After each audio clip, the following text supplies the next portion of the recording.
22's time has finally come, and all that trolling he was doing to other people is finally getting turned back on him. They put the Uno reverse card out there, and now his ass getting trolled. He don't really like that though. But you've been doing this to people for years. You've been getting people locked up, asking crazy ass questions, trying to make people look stupid on your platform, trying to play niggas, trying to damn near set niggas up, having ops come back for interviews days back to back. Like, you know what you've been doing. But now the car's been turned. You don't like that, but I don't really give a damn because this is what you had coming for a long time. But let's get into the tape if you don't know what's going on. So the new method that it seems to be for interviewers and podcasts is have Adam22 come on your platform and pretty much embarrass the shit out of him. And that's really what happened on his last podcast he was on. This guy, I don't even know his name, but I do know he's like just some little kid. He do be treating motherfuckers occasionally, but he just be doing crazy shit. Like he in a red pill content. He had Adam22 on his podcast, and then he pretty much went on Instagram Live and started treating the nigga midway through the interview. Somebody asked, what's your price? Price for what? Not sure. That's just one of the questions. Somebody said, are you okay to come out of the closet? It's gonna be okay.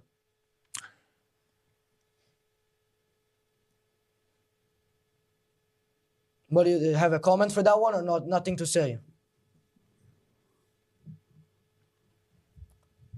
Somebody asks why you ask them to pull their pants down. They're only 10 years old. Did you do that? No. Somebody said, that one is really nasty. They said you should die because your life is meaningless. What do you have to comment back to them? I'm in. I don't really have a comment. We'll just keep doing it. We'll do only a couple more minutes of this segment on Instagram Live. Are you enjoying this segment so far? No, I think I'm going to go. I'm kind of bored. You're leaving? Yeah, I'm bored. Somebody asked, what do you think of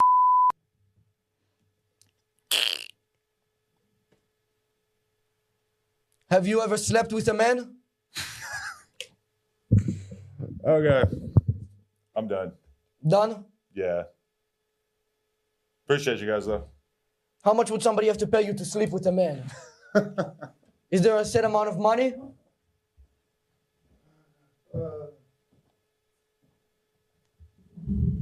And I wouldn't say Adam22 deserved that exact treatment, but at the same time, you've done extreme things to people too and put them on worse platforms and worse situations, live on YouTube, live on Twitch, wherever the hell you used to be streaming at, and you know what's going on. So I feel like personally, karma's a bitch. So you got what you deserve. It's all coming back around. This is what you had going on. But I don't feel like they should have went about it that way. I feel like the way he went about it is low-key some degenerate shit. But that's what No Jumper is, some degenerate shit. So I'm not really surprised by this. But at the end of the day, this is what you bred. This is like the fruit of your labor. This is what your actions have brought you, bro. Niggas that are on that with you. That's what it's brought you. Now, this wasn't the end of it because another podcast did the exact same thing when they saw this method working. They said, you know what? We're going to make the whole episode about trolling him. We're not going to do a couple trolls like the other guy did, like in the middle of it, just troll the hell out of him. We're going to make the whole episode about trolling this nigga. And that's what they did. Video, I hired the world's most famous lie detector examiner to hook up Adam22 to reveal whether or not he truly stands by his controversial decisions. As a genuine fan of Adam, my only goal was to invite him on the show and make him laugh. And I was able to do just that. But unfortunately, one particular question changed the whole energy of the room. I wasn't going to put this video out since Adam asked me not to. So enjoy. Your slogan for No Jumper has always been the coolest podcast in the world. Do you feel that by you occupying your environment with the wrong people, that's what's turned it into the complete opposite of that? Who are the uncool people? Well, you had 8 hosts leave, you know, and then you had that lawsuit. And those in particular were, in my opinion, the 2 biggest factors as to why you went dirt poor broke. We're not dirt poor broke. That's inaccurate. To be honest, what you said in terms of like taking the position or the platform that I created and then allowing all these other random people to sort of like come on and have a voice on the platform in some ways has kind of like muddied the platform itself, because sometimes when I reach out to interview people, they think that it's all about gang violence because they saw some of the past hosts or whatever getting into, you know, violent altercations on camera. But at the same time, I am proud of the fact that I've put on so many people, but quite often I've gotten to see the negative side of putting. Honestly, like I've been saying this whole time, what goes around comes around, because there's no way that you're telling me you've been trolling people doing all this for your whole life. And now when it's your turn to get trolled, you want to walk out on interviews and you want to be mad and do all this goofy ass shit. You've been doing the same thing to people. How many people have walked out on your interviews? How many people would have been like, yeah, I ain't rocking with no jumper no more. They ask so many federal questions. They trying to get me locked up. They coming in. I'm coming in here. It's like 20 Crip niggas, all these Hoover niggas, all this crazy ass shit going on. You're a white boy from the East Coast. Why are you on West Coast with all these? You're not even like that neither. Like, you're a weirdo. You do OnlyFans with your wife and you got a baby. Your wife is having sex with black men while she's married to you. That's like, I can't never condone that. You just always gonna get slandered for that. But it gets even worse because they really put pedal to the metal when they brought the lie detector. I heard through someone who knows you very well that you are a very generous man. I don't know about that, but okay. You're so generous that you share your wife. I do sometimes for porn. Yeah. Yeah, it's a very I think that's the most generous thing you can do. Thank you. You know, I don't think any of the other men that I've ever allowed her to sleep with have ever said that to me. So thank you. Yeah, no problem. Now, how much meth does someone have to smoke to let someone else f their wife? Yeah, I only done meth one time in my life. So it just takes one time. I think the meth thing and then allowing my wife to sleep with other men on camera 9 years later were largely unrelated. I want to ask you some questions about Lena. Yes. But I just want to make sure you're telling me the truth. Uh-huh. So I'm just going to bring in my friend. Hey, John, do you recognize who this man is? No. He's the world's most famous lie detector examiner. Really? Yeah. Wow. Hello, John.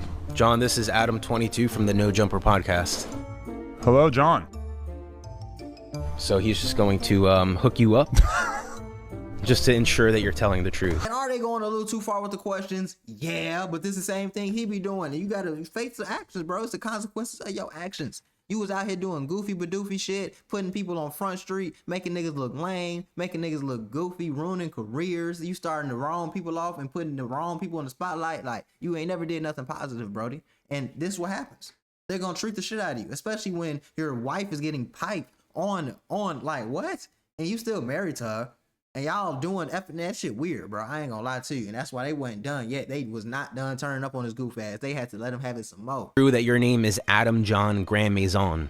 Yes. True. Big house, right? Yeah. In French. Yeah. Thank you. Lena, she does a sex scene with another man, but not with any man, but with a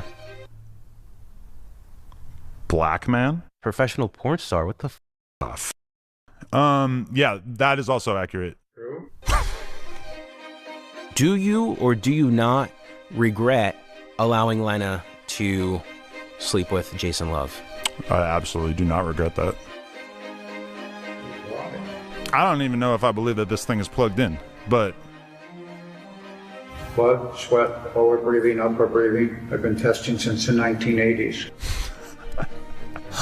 well, okay. Maybe there's something that I don't know that I've been holding on to.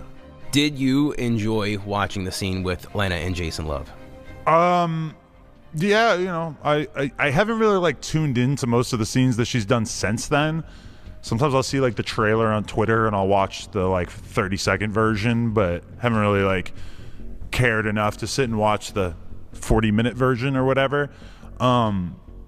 So yeah, I mean, like when she first did it, we were kind of like all caught up in the hype of the whole thing going viral and stuff, and we did kind of like watch it and like bang while watching it. Yeah, so I would like to talk to you about now. Can we do that?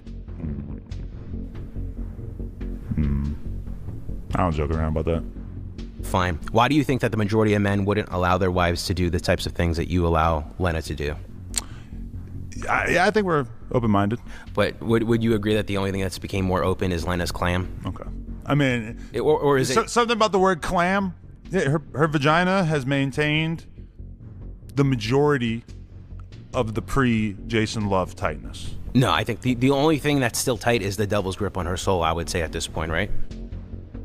Her soul has not been in any way affected by her porn career. Is that objectively true? Can we talk about something else? I do have a lot of more questions. They're all about Lena. There's about 21 more questions. Okay. I don't know like why you like flew out to the other side of the country just to give me a hard time about my wife and to sit this creepy bisexual black guy next to me to weird me out. I'll give you a hard time. And maybe this will be the thing that stops Adam22 for doing goofy shit on this platform. Maybe it won't be. We'll never really know. All I know is he got to change his motherfucking way before this shit keep happening, and then you're going to have a viral moment. Then once you have your viral moment, if you don't crash out hard enough, you damn near gonna have no respect. That's how, you know what I'm saying, Dub and DDG is, because they fake crash out of motherfuckers. They don't got no respect. But then if you crash out too much, you risk going to jail and ruining everything for no damn reason. So yeah, I play it real smooth, homie. You gotta know what you're doing. It's a thin line that you're walking. And I don't know how you know how to. You don't know how to do that.